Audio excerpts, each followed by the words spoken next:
What's up, everybody? This is Jordan Smith with the iProv vlog. As always, I'm joined by my lovely co-host, Patrick Laughlin. What's up, Pat? What's up, Joe? How are you today? I'm good. Hey, this is, we're continuing kind of our motivation theme for this week. And today we want to talk a little bit about why personal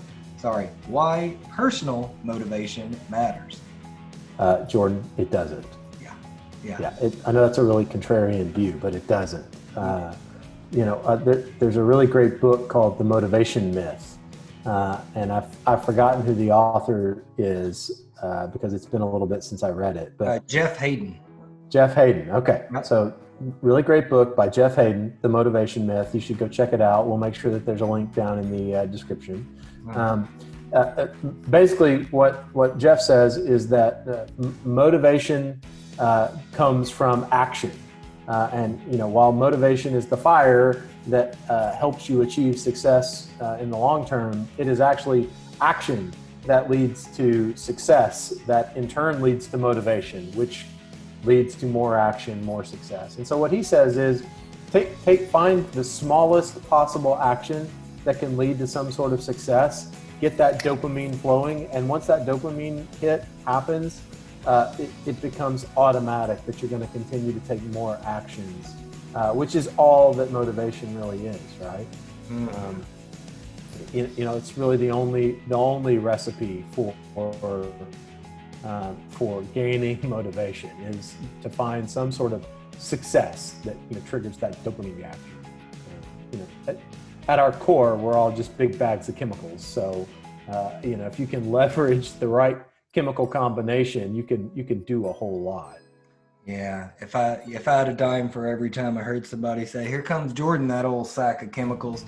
Hey, listen, it makes a lot of sense though. We don't think about it from like a business perspective, but you see it all the time where somebody gets a gym membership and they go to the gym for 2 weeks and they get frustrated and they stop going. They start a diet and they don't see, why would it not be the same whenever you're trying to figure out how to motivate your employees? Because I like that concept that he talks about a lot, which is progress and success are the only things that motivate you long term. So find some ways to build in, progress points or success metrics throughout. We've talked before in videos about how important really clear goals and expectations are for the people that you're responsible to lead. Well, this takes it a step further and say, yeah, that's important. What's equally as important if you want those people to fight as hard for those goals as you do are progress points, success that they can, a process that they can follow for success. Yeah, in fact, one of the other sort of things in the book is process over goals, right? Mm-hmm. Because you do have to clearly communicate what success looks like. And in order to get them to take that first action, it's your job as a leader to sort of build a process that has those action points laid out for them. And if you finish action 1 and 2, you'll have sort of that first success. You'll get that dopamine hit. And if it's easy to follow the process and continue feeling that success, you'll be very motivated to sort of finish the process. You finish the process, you achieve the goal, and we're all happy.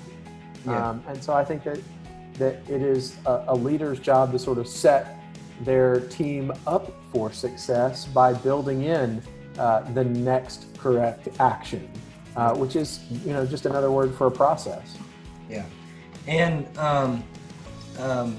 being really cognizant about making sure that those kind of checkpoints are clear in there also. And even the way that you communicate it. They bring up another tip, which is even just changing up language from I can't to, I don't.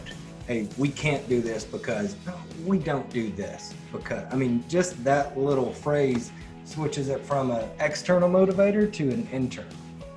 Yeah, it rewires your brain in terms of how you think about yourself, right? Mm-hmm. And even every sort of good leadership book or article I ever read says, make sure you focus on third-party pronouns. It's always about we and us, and it's never about I or me. It's the same thing. if you're constantly talking about we or us or the team as a unit and not about your desires or what you want to achieve, it focuses not only you to think about the greater whole and the people that you serve as a leader, but it focuses them on their peers within the organization and how each of them can help somebody around them be more successful. If you're only focused on me, and you're not going to be a very good team player, and you certainly won't be a very good team leader. So. Yeah, no, absolutely. So, Motivation Myth, it's a great book. I would encourage you guys to go out and read it. There's a couple good YouTube channels too that's kind of gone more in depth on it that we'll link in here also. But if you're an organization out there and you're watching this, you're saying, or even an individual, you're saying, I'm just not hitting my goals. I don't know. Every quarter I sit down and I write down my goals, or every year. Take a step back and figure out if you're really building a process or a plan to hit those goals. And what do the intermediate steps look like that are those small success points that you can celebrate? Chances are, if you're consistently not hitting most of your goals, it's because there's not those small wins that you've got built in along the way. Well, and chances are you don't have a motivation problem, you have an action problem. And so look at the actions that you and your team are taking. And if you can fix the actions, chances are you can fix the motivation. So. Yeah, a goal without a plan is just a dream. So stop dreaming, start planning, and start hitting those goals. Absolutely. Thanks so much. Until next time, peace, peeps.